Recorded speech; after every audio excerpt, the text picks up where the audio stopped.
এখন মন্দিরটাকে খুলেই ফেলেছি। আর খোলার পর দেখলেই তো জানলাটাকে খুললাম, না তো এই মন্দিরটার ভেতর কি কি জিনিস আছে কোনো কিছুই দেখা যাচ্ছিল না।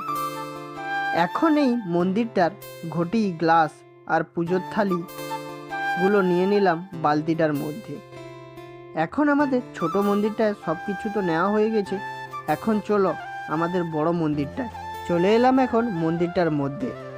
এখন মন্দির থেকে ধূপদানি, প্রদীপ সমস্ত কিছুই নিয়ে নিলাম। আর একটা কথা বলি, তোমরা বড় বড় ক্রিয়েটারকে সাপোর্ট করছো আর এই ছোট ক্রিয়েটারকে সাপোর্ট করছো না, করলে তো আমরাও তো এগোতে পারবো। প্লিজ আমার চ্যানেলটাকে সাবস্ক্রাইব করে রাখো এই নতুন নতুন ব্লগ ভিডিও দেখার জন্য।